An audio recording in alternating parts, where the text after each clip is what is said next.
নমস্কার বন্ধুরা, আজকে আবার এসেছি। আজকে রেসিপি কাতলা মাছের ঝাল। এই কাতলা মাছের ঝাল খেতে খুবই ভালো লাগে।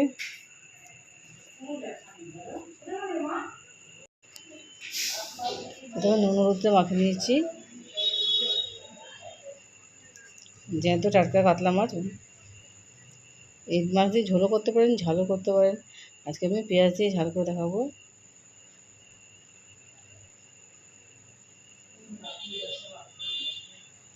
এই মাছ আমাদের প্রায় বাঙালি ঘরে প্রতিটা ঘরেই প্রায় হয়ে থাকে। সাধারণভাবে রান্না করে, ঘরোয়াভাবে যেভাবে রান্না করে থাকি সেরকম রান্না করব। কড়াইয়ের মধ্যে তেল দিয়ে দিলাম। তেলটা গরম হচ্ছে, গরম হতে এক এক করে মাছগুলো ভেজে দেবো।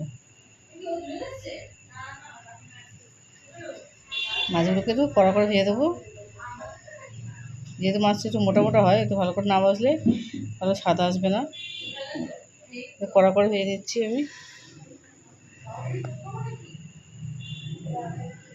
উল্টে পরে এক পিঠ হয়ে গেলে এবার ওপর পিঠ উল্টে নেবো। বাড়িতে এই রান্না প্রায় করে হয়, মেয়ে বউরা করে থাকি আমরা।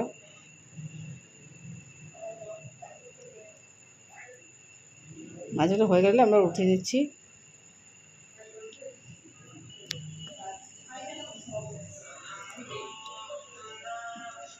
তো সব মাছগুলো আমার ভাজা হয়ে যাচ্ছে, এভাবে উল্টে পাল্টে দিচ্ছি।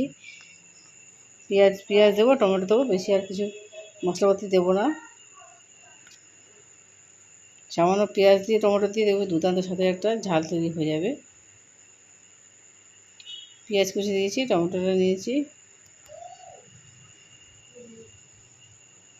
তেলের মধ্যে পেঁয়াজটা দিয়ে দিলাম। পেঁয়াজটা বেশিক্ষণ খানিক মতো নাড়তে হবে। মিডিয়াম আঁচে দেবেন, মিডিয়াম আঁচে ভালো করে নেড়ে ছেড়ে একটু ভাজা ভাজা করে নেবেন। বাড়িতে অবশ্যই এই রান্নাটা করবেন, লাইক এবং সাবস্ক্রাইব করতে ভুলবেন না। সাধারণ ঘরোয়া আপনার বাড়িতে রান্না করে দেখুন, সবাই রান্না করতে পারবেন।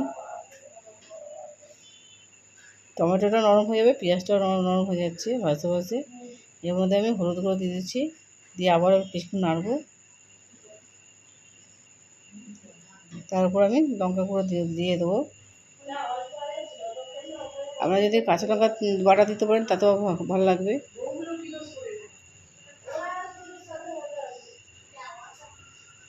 দেখুন নাড়তে নাড়তে একটু মশলাটা ভালো মতো কষাতে হবে। মাখা মাখা হয়ে গেলে এর মধ্যে নুনটা দিয়ে দিলাম।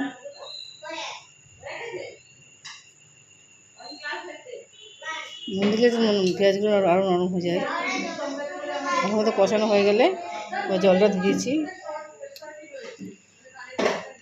এবার পেঁয়াজগুলোতে ভালো মতো গলে যায়, ভালো মতো ফুটো দিতে হবে। ভালো মতো ফুটো দিয়ে দিলে তারপরে মাছগুলো আমি ছাড়বো।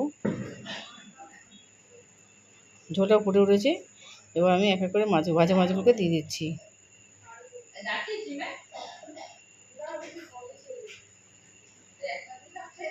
ঝোলটা বেশি করে জলটা দিয়ে যাতে ভালো মতো মাছগুলো ফুটে যায়, ভেতরে ঝাল মশলা যেন ভালো মতো ঢুকে যায়।